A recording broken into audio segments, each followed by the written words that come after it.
Today is November the 26th, 2007, and this is JoAnne Duncan from Trenton, and I'm getting ready to interview Laudine Todd.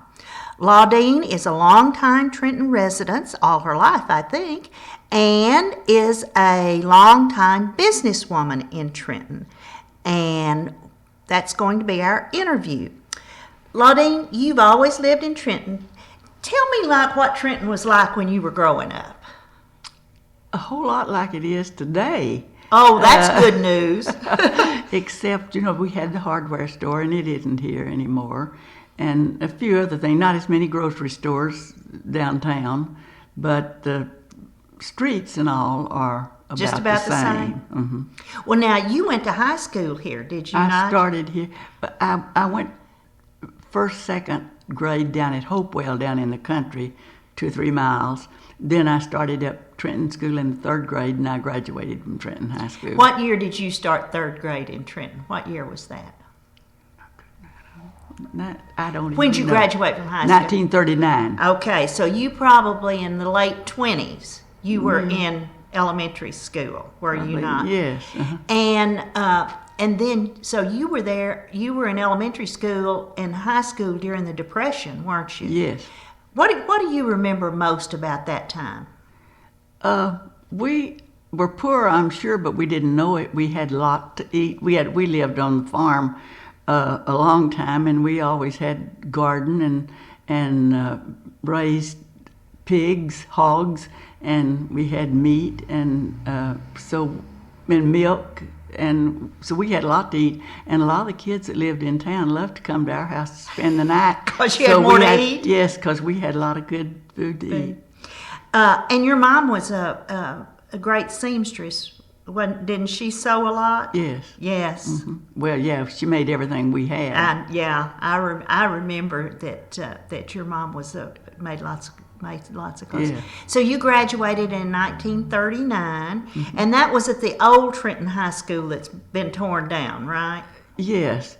Now, when I started in the 3rd grade, it was in that building that they tore down. They were building it. We went to school in the Methodist and Baptist church, and high school, I think, was over the drugstore, over Conley's drugstore. Till they got the new school. Till they got the building finished, and we were the first in that building. Whatever year that was. 29 or 31, I've forgotten. Well, and I know that you always are big involved in the Trenton homecoming, and I know even this year, which was my 50th graduation year, and your group got together too, did they not? Mm-hmm. So how many kids are left in your class that graduated? Not too many, are there? No, about 6. About 6. Mm-hmm. And that a lot of them still come, don't they? Mm-hmm. I noticed at the table there were a lot of you all. Do most of them live around here, or they live off somewhere? We have one that lives in Arkansas, Dean Tomlinson. Uh-huh. And he didn't get to come this year, but he came the time before. Mm-hmm. And Betty Ruth Bush lives in Colorado. And then the other, Joe Francis, lives in Dallas, and Oletha here, and Sue Anderson at Randolph, and me here. So I'd forgotten that Sue was in your class. So so there are even people that you still get to see a lot. Oletha at church on Sundays, and she was.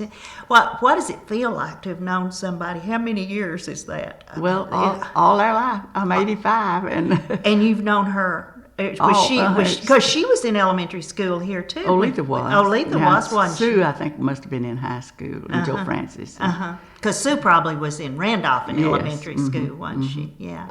So you still see Oletha every Sunday at church. But she doesn't play the organ anymore, does she? No. No. Who plays the piano at church now? Carolyn Fleming. See. She's really good. Is she? And does Ann still play the piano at church? No, she will when Carolyn can't come. I see. Well, Laudine, back again to the Depression. Now, they didn't even have lunches at school.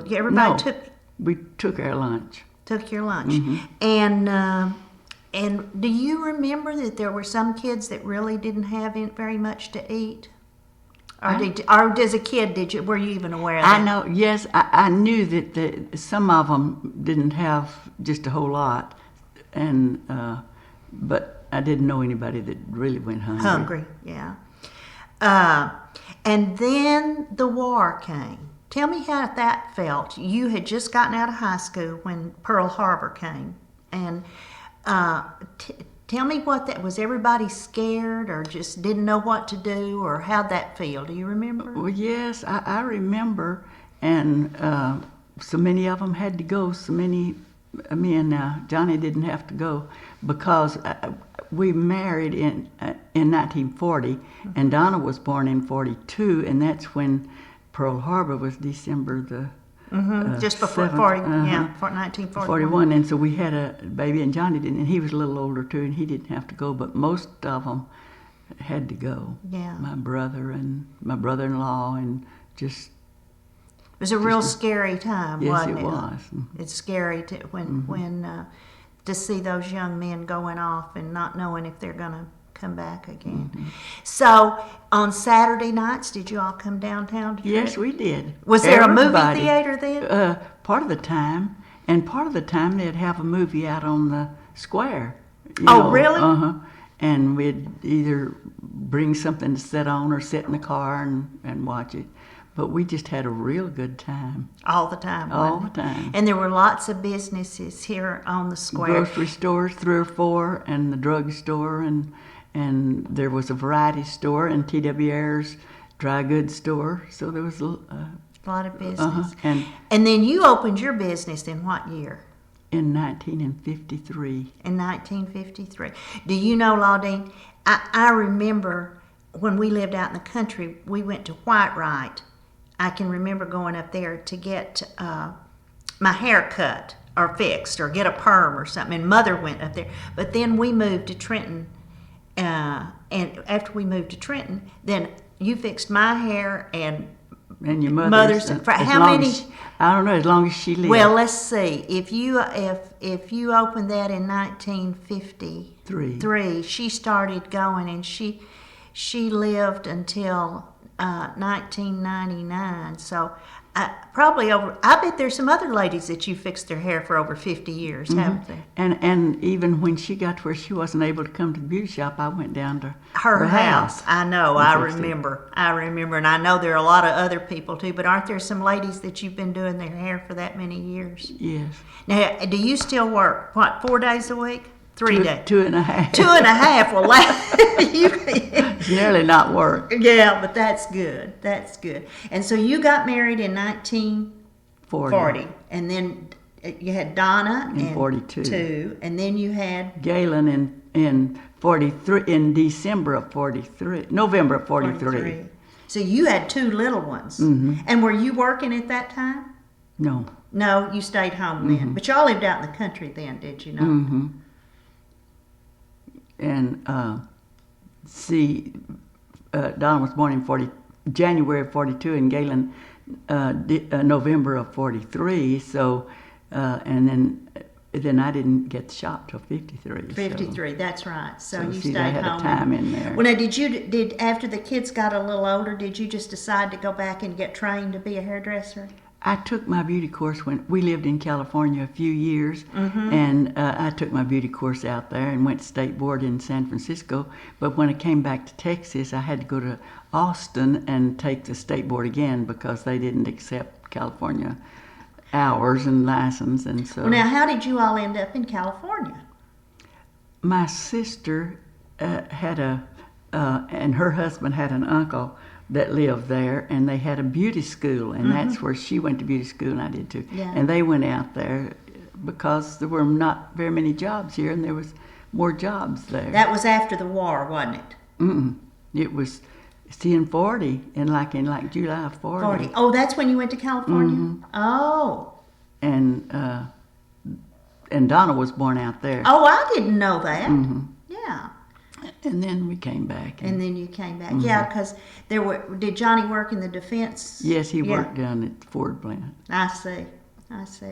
So you all came back, and then Johnny went back to farming? Yes. And y'all lived out in the country. Mm-hmm. And then you opened the beauty shop. And your beauty shop was on the square when I Yes, first remember. right about here. Right, we're sitting. Where yeah, we're sitting. wasn't it? Yeah. And how long were you in that building, in this building? You know, I can't remember, but I've been over there. They moved me over there, and they've just nearly let me stay for nothing. They're Get glad rid of me here. We're glad to have you as a business in Trenton. That's for sure. So,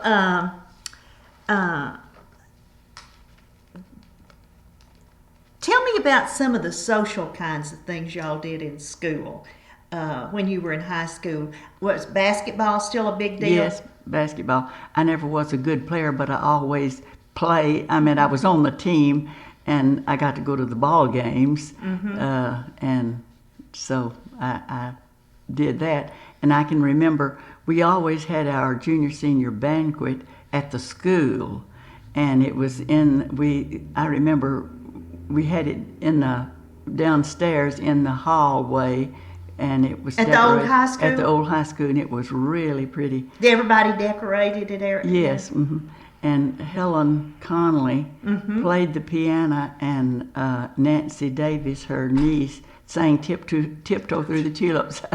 Never will forget it, and she, tiptoed around in there. It was really good. Good. Yes, it's kind of sad that we lost that high school. I wish we could have kept that high school for something for a civic center or I something. so. Yeah, that wasn't a very good decision, was it? It wasn't my thoughts. I wasn't for it at the time. I know. People, I just don't think, and sometimes people don't think about saving things like that, and I wish we had, because it had such a memory for all of us, because of course that's where I went to high school. And it was too. a good, sturdy building. Yeah, and it would have made a great civic kind of center, because then we ended up without any kind of auditorium. At least we had an auditorium when we had that building.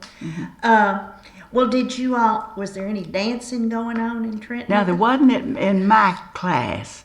But after the class after me, the class that graduated in 1938, from there back down there was, but not my class. Because, see, I had, like Olitha and Florentine, and their folks were really religious, and they didn't believe in dancing. Didn't believe in dancing at so, that time. So up until that time, they had kind of dances and everything at the school? Yes.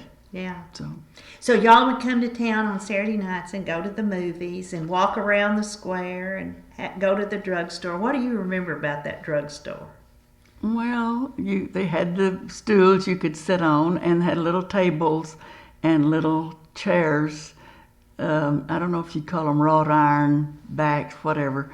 And you could get something to drink, or an ice cream cone, or whatever. And people... It was really kind of everybody went there, didn't yes, they? And all the kids particularly went there and had ice cream. And I've forgotten who worked at that drugstore when who dipped that ice cream? Well, of course, everybody remembers Cecile. I know you remember Cecile, and Red Bow. And let me see. I don't Dot know. Bowman. Yes, Dot Bowman. I remember Dot Bowman. When I was in high school, Dot Bowman worked at the drugstore. So, and there was another ice cream store close to where you had your. Didn't they have an ice cream store one time here in town where close to where your beauty shop was, or maybe it was in that where your beauty shop was before that? Well, they built this building my beauty shop's in for Dr. Dr. Beulah Hill. Divine. Yeah, Joe Divine. I couldn't think of his name. They built it for them, and then Dr. Fobb was there. For years, wasn't he? But I was thinking about in this building, didn't there used to be an ice cream store? Well, there might have been. I was thinking that maybe it was before you put in your beauty shop there, that there was like a Sabine Valley ice cream store or something. And Mr. Phillips had a shoe shop. And I can't remember if he sold anything, but I know it was along here somewhere. And there was another drugstore, Wallace and Holcomb. We had two drugstores, didn't we? Wallace and Holcomb. And Dr. Norman was upstairs there, and Dr. Dunsworth was over Connolly's. Connolly's, that's right. Isn't that something that we had two doctors in town when that... Well, you've had your business for a long time. Do you see any changes? Have you had to do a lot of changes or anything to your business over the years, or have you always just managed it the same way or run it the same? Just sort of the same way. Not any. Now, I don't do any fancy do's like the younger people. They wouldn't want an older person to do that anyway. So mine's just been sort of the same over the years. We did used to use pin curls, and we don't do that anymore. But have you rollers? You still? I still use rollers, but younger ones don't. They blow dry and use a curling iron. And then this is what happens to you with the. So it can be kind of dangerous. I burned my head with a curling iron. Now, how different? I mean, since you were a woman in business. Did any of your aunts or any women that you knew, were you the only one that owned a business? Think back, were you the only one? Because Oletha, I know, worked at the bank for years, but I can't think of any other women in Trenton that owned a business. Well, I don't either, but Miss Clark, Miss Clark had a beauty shop. But were there any other women that had businesses over the years that you can think of? Well, I don't remember. I don't think so, Laudine. I think you're kind of one of a kind. I can't think of any other woman other than Miss Clark that had a business in Trenton. Did we? Now somebody had a flower shop, didn't they? One time in the front of your building. Yes, Irene Henry and Linda Copeland had a flower shop there. And then they sold it to Greg and Pat Fix. But now Miss Georgie Holmes and Mary Adkins had a variety store. Oh, did at they? The end of the street down here. And they owned that store. Now, see, I don't remember that. But I was thinking that you've probably had a business longer than anybody else in Trenton, right? So. Let's see, what else? Is there anything else that you can think of that about Trenton or about the businesses that you... I know that when I lived out in the country, maybe 3 miles down, we went to Blanton's Chapel, and that was a Methodist church. But when we moved up here just at the edge of town, we were down there by the Connollys, and they went to the Baptist church, so I didn't want to go back down there. I wanted to go with them. So I started to the Baptist church. So you've been going there for how many years? All these years, since third grade, I guess. And you were the long-time director of the choir, I remember, at the Baptist church. You did that for a lot of years, didn't you? Yes, I did. And but anyway, the Methodist, we just had half-time preaching. The Methodist would come to the Baptist for church. They'd have Sunday school in their church and then come over there one Sunday. The next Sunday, we had Sunday school at the Baptist, and we went over to the Methodist for the worship service. Because we just had half-time preaching. So there wasn't a lot of that division. No, we didn't know there's any difference in the Methodist. That's kind of the way it was when I grew up, because when I was growing up, they didn't have Bible school at the Baptist church. They always had Bible school at the Methodist church because Miss Dartha was my Bible school. And then they both started kind of having it. But all the time I was growing up, I don't know, I guess that was just kind of an understanding that the Methodists would have the vacation Bible school, and I guess the Baptists had some other activity they said we'll be responsible for. And that was funny because the churches were so close to each other. There used to be a house, didn't there, dividing them, but now that they were always been so close together. Just a parking lot there now. Well, tell me, your daughter, Donna, is an accomplished pianist. Now, who taught Donna how to play the piano? Well, she took some from Miss Zora and some from Genevieve Ryan, and there was another teacher from White Rock that came down here. I can't think of her name right now. But she just took later years from Genevieve Ryan. In White Rock? In White Rock, yeah. Miss Zora, I took piano lessons from Miss Zora too, but I certainly wasn't as talented as Donna. So I think mine was wasted money. Maybe not. I think so. So, and Laudine, when did you move to? I've forgotten. When did you move into town? Into town in 1968. In 1968, at the same house where At you the same house, and we live where Miss Ben and Walter Huff live, and nobody's lived in that house but. But they had that house built, didn't they? Mm-hmm. And we talked about when Billy D was here, because Mr. Huff was the postmaster, and then Billy D was the postmaster too. We talked about Mr. Huff, and yes, I remember when Miss Ben and and when I graduated from high school, she had larkspurs and Queen Anne's lace out in the yard, and we got our flowers to decorate the table.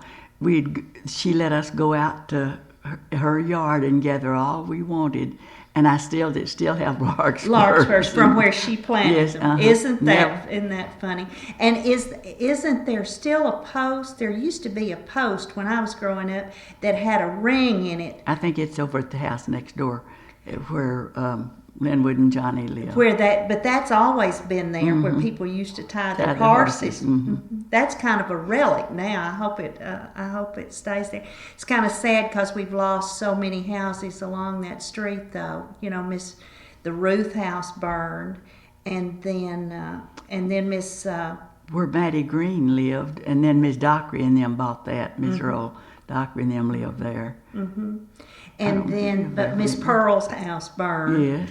Yes. So, a lot of those houses along on Pearl Street are gone now, and that's a shame too that we lost. But we still have some of them. Where the Barnes live was, when I was a little girl, that was Wig Summers' mother, and his grandmother lived in that house. So, we've maintained a little bit of it. Can you think of anything else about Trenton that people would be interested in? It's been such a thriving community all these years, and I agree with you. I think the feeling among the people is still the same that it's always been. We just always enjoyed living in Trenton, and I've always said we live in the garden spot of America. At least in Fannin County, right? Yeah. At least in Fannin County.